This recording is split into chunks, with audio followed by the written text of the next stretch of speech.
देवेंद्र फडणवीस यांना दैवी शक्ती मिळाली आहे. सर्व बाबतीत ते सर्व गुणसंपन्न आहेत असं वक्तव्य मंत्री चंद्रकांत पाटील यांनी देवाभाऊ पुस्तक प्रकाशन सोहळ्यात केलं.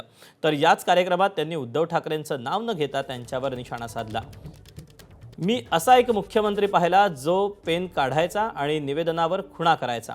मात्र देवेंद्र फडणवीस हे पेन काढून 60 कोटी निधीच्या पॅसेजवर सही करतात असं म्हणत त्यांनी फडणवीसांचं कौतुक केलं.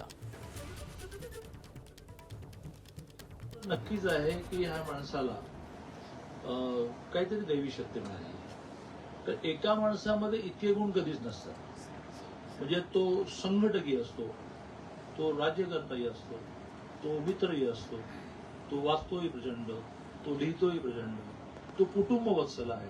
आपल्या एक एक कुटुंब सदस्याच्या आयुष्यामध्ये घडणाऱ्या घटना लक्षात ठेवून तो अभिनंदन सांत्वन करत असतो.